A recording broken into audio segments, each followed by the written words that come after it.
Today on the Button Up Podcast, we have Jordan O'Brien from formerly the YouTube channel Gentleman's Cove, now Jordan O'Brien. Jordan, how are you doing today? I'm doing good. Thank you guys for having me. Absolutely. So when I started my channel, I made a list of all the YouTube channels that I was inspired by, and I put in, for whatever reason, I put stats down. I put in your views and your subscribers at the time. And at the time when I started my channel in 2015, you were at 82,000 subscribers, and now today I think you're approaching 500,000. So that's some great growth. But I'd like to start out even earlier because I've caught pieces of your story as I've watched your channel over the years. But I just want to introduce you and more of your story to our audience. So what are some of the earliest days you like to talk about? Yeah, I mean, the earliest days that I have gone through basically was just a kid coming out of high school who didn't really, who had an idea of what fashion and style was, but never really had also hairstyles, but never really had a grasp or someone to kind of help me with that kind of aspect of my life. So that's where I turned to the internet and didn't see much of a presence of a male community where it came to hairstyles, grooming, or like fashion, especially on YouTube. So I figured if I was gonna kind of embark on my own journey, I figure other people might be embarking on their own journeys as well and not have that kind of voice. So that's basically how I started everything, just to kind of help myself grow and help other people, help other guys who were in the same position as myself, grow into a guy who cared about their appearance or cared about the way they dressed, especially they didn't if they didn't look at it in a serious sense like that. So that's basically how my early days kind of started on the whole social media platform. And I did just see you did that video where you put up old pictures of yourself, and I have to say a lot of those parallel what I looked like in middle school and high school. So that was like comforting almost. But Oh yeah, very embarrassing. I know the skate brands, the long hair, all that. It was Oh yeah. that was totally me. But how did you? What were some of the earliest people that you either followed or like inspired you to really get into it? Well, when I first started, I wasn't so much into the. I was still trying to figure out my own style, I guess you could say. So I was more into the hair at the time. So the earliest people that I followed and looked up to were kind of like the people of like Slick Hair TV, Emil and Rasmus. And that was pretty much it really for me. Like back then, I didn't even to this day I don't really know a lot of people on YouTube. Like I kind of just stick to like my own little bubble, which could be bad or it could be good in the grand scheme of things. But yeah, back then it was basically Slick Hair and some other people that were a lot smaller, like in the fashion world that I looked at, but um, didn't really motivate me to start making fashion videos. But it was like people who no longer have channels or no longer use YouTube as a platform. People like Jacob Keller, who was a pretty predominant YouTuber back in the day, one of the OG men's kind of like sneaker slash fashion influencers. But other than that, it was mainly just those two because there wasn't really that many people to to look to look up to really. Yeah, it sounds like there was sort of a void to be filled back then, which was a good timing for you. I wonder, like, what were you doing in that time? You said it was after high school, but did you start the channel like as a business, or were you working at another job or in school, or what else was going on in your life back then? So back then, I just graduated high school.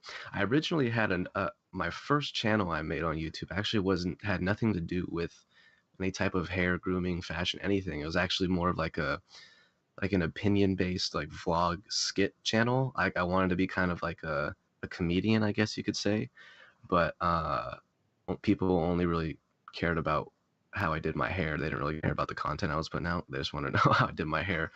Um, but then I started going to college. So I went to college and I was working as a part-time bartender slash server at Applebee's of all places. And yeah, I'd never created YouTube thinking that like you could make money off of it. I always thought that like people who were getting just free clothes or something like that was like more than enough payment for me. I didn't like, no one asked me like what my rates were or anything like that. It was all just, hey, if like, this is as time went on, if I wanted like a free pair of shoes, and I was like, oh my gosh, like a free pair of shoes, yes. Like I didn't even know that that was a thing. So like YouTube was pretty new back then, back in like 2009, 2010 is when I started like looking at YouTube videos, and I didn't really know that you could make a business out of it. I was just doing it for fun. I just wanted to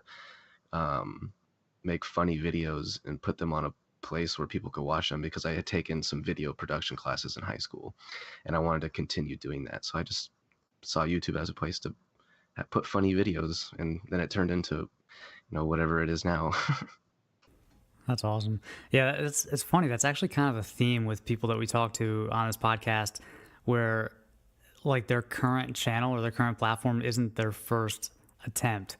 Like they did something else, and a lot of times it was something totally different. Like with your, sketch comedy. Yeah, it was that was those days were, those videos are still up, so they're, you can actually kind of, I think you can still find them. I should probably take that link down on my main channel, because they're pretty embarrassing. All right. Well, we won't link to those in the show notes, but when did that start to change? Like, when was there a time or a moment when you thought, wow, this actually could be something that I could make a living off of or do full time? Yeah, so what, like I said, I was doing all these little skit things, and then randomly someone asked me on my I had a Tumblr back in the day. Somebody asked me on my Tumblr how I did my hair, because I was really into like that greaser look, like that 50s like rockabilly greaser look. And apparently around 2010, maybe 2012, like I don't really remember. Apparently that was a very trendy kind of haircut or hairstyle, I'm assuming, because I just randomly made a hairstyle or a video on how to do a pompadour, and there was no editing, there was no music, there was nothing. It was like 14 minutes long, and I used my phone and I set it up in the medicine cabinet of my bathroom, and I made that video, and that was my first, I guess, my first taste at what viral means, because I didn't, in a sense of viral, it got like, like 400,000 views, but my videos prior to that were getting, 500 or 1,000, like my sketch stuff. And I was like, what the heck is this? Why are people watching this? And then people started asking for more and more, like, do David Beckham, do this celebrity, do this soccer player. And I was like, well, this might be something that I could run with, I think. So that's when I decided to make my second channel, which was the Gentleman's Cove, because I was going to use my other channel as strictly sketches and, vlogs or whatever it may be, and then do anything that revolved around grooming or hair care or fashion on this new channel, since I could. So I was trying to like diversify myself. But yeah, the hair stuff just took off, and that's when I realized, okay, I can still go to school, I can make some money, I guess, off of this YouTube thing that I didn't think I could do, and I could also work part-time. So it helped me. I'm happy to say that I have no debt or loans. I was able to pay off college just by going to work and doing YouTube, so that was nice. That's awesome. And what were you studying in school? Was it anything related to like video or marketing or anything like that, or fashion? Oh, not at all. The complete 100% opposite. I majored in cultural geography, and yeah, nothing to do with any type of fashion world marketing business, nothing. That's why everything I've done is like self-taught, I guess you could say. Yeah, yeah. That is one thing that I noticed with when I first found your channel. It was one of your hairstyling videos, or it might have been a product review, and this was like, a few years ago, like before kind of like the slow-mo, super edited, really cool music was like mainstream. And I remember your video had all that going on, and it almost, I was like, am I watching like a commercial like production quality here on YouTube, and so it was like really unique. And I remember that was my first impression of your channel. So he definitely had some video production chops back then. Oh, well, thank you. I appreciate that's yeah, that's my main even going forward today, that's my main goal is to kind of ideally in a perfect world, I would love it to look at like a visual magazine. That's how I like a visual like GQ or Vogue or something like that. I'd love it to be a very cinematic, aesthetic kind of production value, but it also takes a lot of time to do that. And nowadays with YouTube, taking time to make videos is detrimental to your growth. So it's kind of a wish wash on what you can do and what you want to do. So it's, but I appreciate that. Yeah, man. What do you think about the whole quality versus quantity thing? That's something that John and I talk about all the time because it does seem like the YouTube algorithm, at least right now, is really favoring channels that put out a lot of content. But like you're saying, it takes a long time to put out really, really great content. So where do you fall on that? it's a it's like a double-edged sword. Like I could see the benefits and I could see that I've even done work with Ashley Weston. I don't know if you know of her or anything like that, but she is a grinder and she does the majority of all of her content and videos within a 2-day span. So if she is producing 3 or 4 videos a week for a whole month, she'll try and film them all within 2 to 3 days. And for me, I mean, that's incredible. I can't even fathom doing that just because I like to, I'm like really meticulous with how I want my stuff to look. And if it doesn't look a certain way, I won't like it and I won't need to refilm it. Like I've refilmed the videos 6, 7 times just because it's like, man, I could make that so much better in this spot or so much better in that spot. But no, I could see the benefits of it. But for me personally, like I want to be more known as like as a creator who makes things like look really pretty, like makes things look beautiful, makes them kind of like put the time and effort into like making it a very high quality kind of that something that I would want to watch. I don't I watch videos now and then that are made from the content creators that make them every day, but it's not really the videos that interest me. So I would like to make like content that I would like to sit down and watch on my free time as well. So I stand more on the quality side rather than the quantity side. So sometimes that's once a week, twice a week, or once every 2 weeks or something like that. Just depends on my mood. So you started out, you focused on YouTube. When did you start kind of diversifying into other platforms? Because I know you're pretty good following on Instagram as well. Yeah, Instagram used to be just a completely personal platform. Like it just used to be where I posted pictures like of my cats or like baseball or random things that were just like in my every normal average day kind of people like what Instagram is what Instagram is probably made for is like the everyday person. But um I just started linking it really to my YouTube videos because back in the day like Instagram obviously came out much later than YouTube. um but like I said, it was just personal and I just would link it every now and then on my YouTube videos that would garner a lot of attention, whether it was like the hairstyle videos that would get whatever views that they get. I would just link it and I never expected people to like go out and follow it. But if you can even scroll back to like the first posts that I have, they're just they use like the built-in Instagram filters, like the toaster filter, where it's like just super like warm and like orange. But uh, ever since when it started gaining more popularity, I started taking it more seriously because as time went on, I transitioned away from kind of like the hairstyling and hair like grooming scene because I wanted to branch more into the fashion world because that's what I'm like more passionate about. So I started using Instagram as a means to kind of diversify myself away from that YouTube aesthetic that I love and just putting it in like a picture form. So that's when it started kind of just getting better for me on Instagram. I'll just link it to my YouTube as to this day. People ask me like, oh, how did you get the following on Instagram? I was like, I honestly have no idea. I think it just came from YouTube. That's the only explanation I really have. It's all about that hair, a little bit every day. It's all about the hair. That's all about. If I cut my hair off, I'd be no. I'd have nothing. No way. That's I think there's a lot of people that follow you for the personality too. I hope so. I hope so. And will you be getting into IGTV at all? I think so. I think that's a.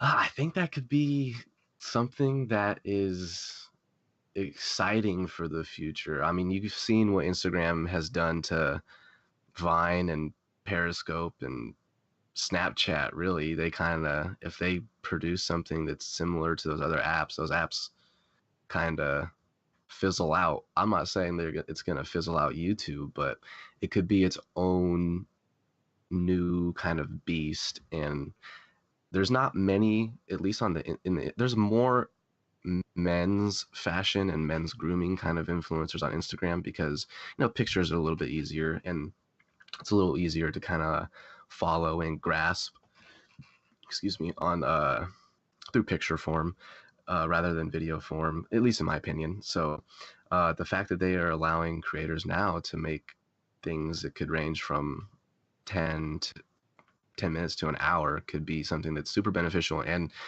not many men's fashion people on Instagram have, well, maybe they do. I don't know their personal life, but at least a lot of them don't have YouTube channels as well. So they might not have a lot of, what's the word? A lot of like practice in video. So for the people that do have a crossover between Instagram and YouTube, it could be a good opportunity to be one of the first to start doing Instagram videos on men's fashion to garner a whole new audience. So I think I will try it. It could be pretty fun, I think. Yeah, it definitely seems like kind of like a right timing opportunity. The part that I'm trying to wrap my head around is like, do you retrofit what you're doing on YouTube for IGTV, or do you create original content in vertical just for IGTV?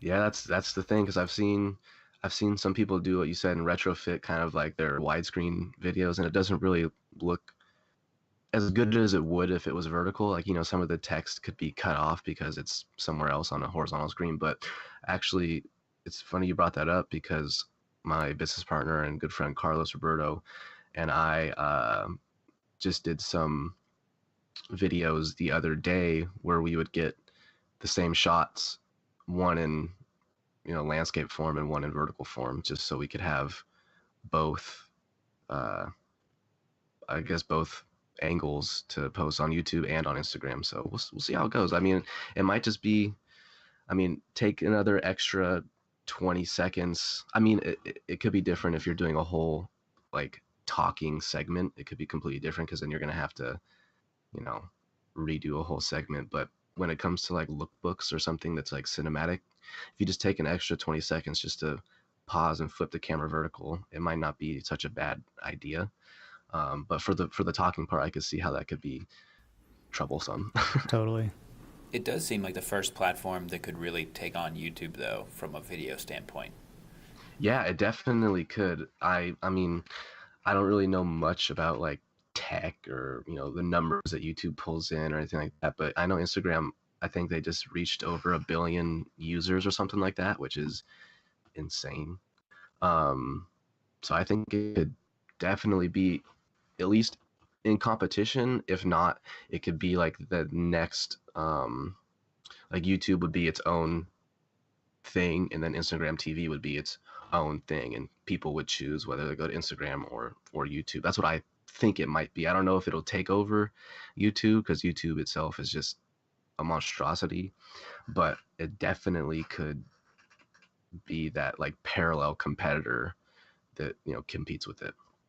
I think one of the best examples I've seen so far is John Mayer did a video for IGTV making new light, and it was shot in vertical video, and he even addresses it right in the beginning. He says, oh, this is going to be vertical. So he's already trying to help people get over that, and the video was shot really well. It was like 8 minutes long. But then somebody else who does this well is Brian Sakawa at He Spoke Style, because I know right when Instagram launched video, he had a video out. He just put an IGTV video up this weekend, and so it's always cool to experiment with those things. I even put one of my vertical videos up, the James Bond. I'd like put a teaser up for the James Bond video I just did, and Nice. it cut off. The text was cut off and everything, but it was worth trying out. Yeah, it's always fun to experiment because, there's nothing to lose and everything to gain. So it's a good place to kind of just have fun with it. And it's refreshing. It might be something new and it might spark your creativity or like inspiration or motivation to, go out there and like you could like kind of start over fresh, So it could be a great opportunity for people for sure. Yeah. So what point did you start to reach out to other YouTubers? Because I know you've connected with quite a few through some collaborations. Mainly when I thought that they would respond to me. No, just kidding. Um, Mainly just just kind of through friends, and if it seemed like a mutually kind of like if it made sense, like if it wouldn't make sense if I like reached out to someone who did like dog videos, it's like if it made sense for people um that worked well with that person and myself. um that's really the time it kind of helped. Or like if I was in a certain area and I've always like looked up to someone, like for instance Ashley, like I saw Ashley, her videos, and I was like, man, these are really awesome. Like these are they're different, and it's also coming from a completely different perspective. It'd be cool to kind of like just talk to her and have a fun little chat with that. Other than that, like just kind of they kind of just randomly pop up, and it's like, oh, I didn't even know you kind of knew who I was, and yeah, I'd love to like do something with you guys. That'd be fun. But now I want to do stuff with more like I want to reach out with like a lot of like the smaller community as well, because um it's hard for people these days on YouTube because it's very saturated and the algorithm is super tough to break through with. But just to show the love to some other, either some smaller creators or just people who um, maybe are looking for. I'm not saying that I could provide like a crazy boost in uh, like viewership or notoriety, but just to help out people who want to do stuff on the platform, but are a little more less opportunity to do it because of how YouTube is structured right now. So I'm still reaching out to people to figure out how I can do that and how we can all work together and have fun. Yeah, that's a great mentality. So then, what are you looking? That's what you're really focused on now. What are you looking forward to, either growing the channel or upcoming video topics? Yeah, I mean, ideally, I would love to. There's a lot of not necessarily new, but there's a lot of really awesome men's like fashion, and by fashion I mean like true, like so knowledgeable. Like it's insane. Like I wish I was that knowledgeable as well, because like I said, trying to steer clear of like the whole like men's hairstyle thing, because I was kind of getting only known for that, like as the guy with hair. And I want to be kind of, I want to be, I don't know, I want to be looked at as kind of like a place for knowledge when it comes to, brands or fashion or style or that kind of stuff. So there's a lot of really cool, especially in London, where like street style and high fashion and like really like designer fashion is prevalent over there. A lot of the European bloggers or YouTubers, such as like there's a guy named Sanj that I really really am inspired by, and he's much much smaller, but he has amazing style, amazing fashion. There's a guy named Magnus that I really like. I've never spoken to him, but I've spoken to the guy I just mentioned, Sanj. Um, Ideally, would be to grow and reach a more fashion centered audience. Um, One, people who aren't necessarily afraid to like step outside the box and kind of do things against the norm, or just people who aren't so, because in a lot of places fashion is kind of judged on, you get judged by the way you dress a lot of the times. So trying to reach a more open-minded audience when it comes to fashion, and kind of just if people want to rock with the fashion that or the style that I have, because I like to mix certain things here and there, like more contemporary, but with a very vintage feel, kind of giving it like that modern vintage kind of feel. Just kind of growing an audience that appreciates that and also wants to step outside their box and learn more about their own style sense, but also collaborating with the people who are very knowledgeable in the field that I could learn from as well. Because I know I'll be the first to admit that I know next to nothing when it comes to fashion. Like I said, I didn't do anything in school for it. So learning, building, and growing are my ultimate goals, and then hopefully starting my own fashion label in the near future. That's exciting stuff, man. And speaking of product lines, you're one of the, I'd say, few YouTubers or creators that have taken the leap into actual physical products with your hair products. So what prompted that, and I guess how's it going? Any advice for someone else who wants to make that transition? Yeah, it's like so like I said, I mentioned my business partner and best friend Carlos Roberto. Um, he has a more knack and a feel for business. He has his own shoe brand, so he kind of knows like the back end workings of business. And on the other hand, I know nothing. But it was kind of just an opportunity to help kind of like fill a gap. Once again, more like filling gaps. Like when it comes to like starting YouTube, I tried to get into a space where I felt like there was a gap to get into, and also in the hair product world. I feel like a lot of products were saturating the market with kind of doing the same thing for your hair, but just having a different name on it. So I just kind of he and I wanted to just kind of get out there, and since we were kind of back in the day known for doing hairstyle videos, it kind of made sense to, well, if I'm going to do hairstyle videos, might as well use a product that's going to benefit me and the viewers, both in terms of styleability and actually getting the video to look the way you want to look, but also for myself for monetary reasons, because having running this as your full-time job, you need to make money somehow. And by all means, it's not a cheap way to make money. It's very expensive to do that stuff. But if anybody wants to do it, you can 100% do it with just phone calls. All you have to do is call people and get quotes and get minimums and get just knowledge on the situation and what you want to do. And then after that, it just comes down to what you can invest into the business and getting the product out there, the one that you love, and eventually you'll see a return on it. But so far it's going good. And like I said, if I could do it, anybody can do it, because I have absolutely no background in business or hair products or anything like that. Just got to find a manufacturer that you trust and make something that you like. It's pretty much the gist of the hair product world. That's very cool, man.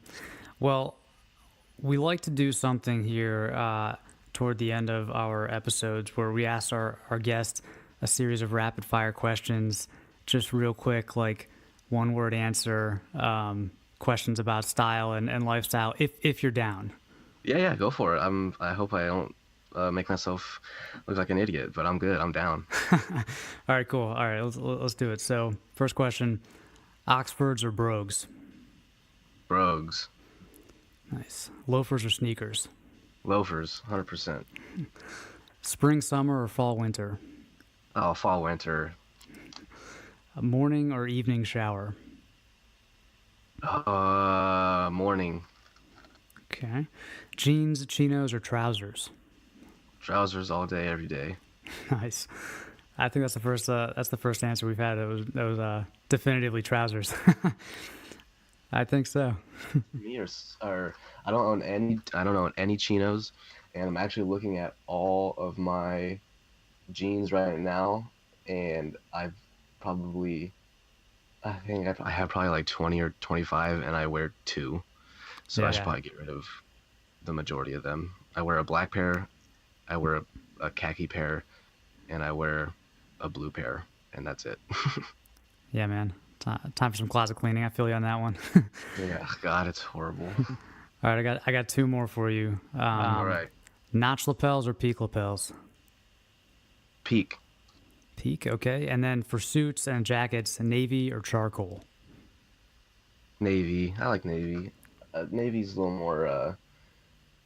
I don't know, it gives me a more vintage feel for some reason. It gives me just a little more dapper. I don't know why. That's what I go to though. Navy for sure. Very nice, man. Well, you've successfully navigated our rapid fire questions and got some unique answers there. So thank you for that. Yeah, of course. Well, that's great, Jordan. Thanks for coming on the podcast. Excited to watch you grow and work with some smaller YouTubers. I know even talking to Carlos Escobar is one of those guys, and Yeah. I'm connected with him as well. So looking forward to seeing you grow and progress. And I'm actually in San Francisco quite a bit, so maybe we can link up and we'll have you on in the future to talk about your success. Thank you for listening to the Buttoned Up Podcast, a collaboration between John Shanahan of The Cavalier and Brock McGough of Modest Man, and we will see you next week.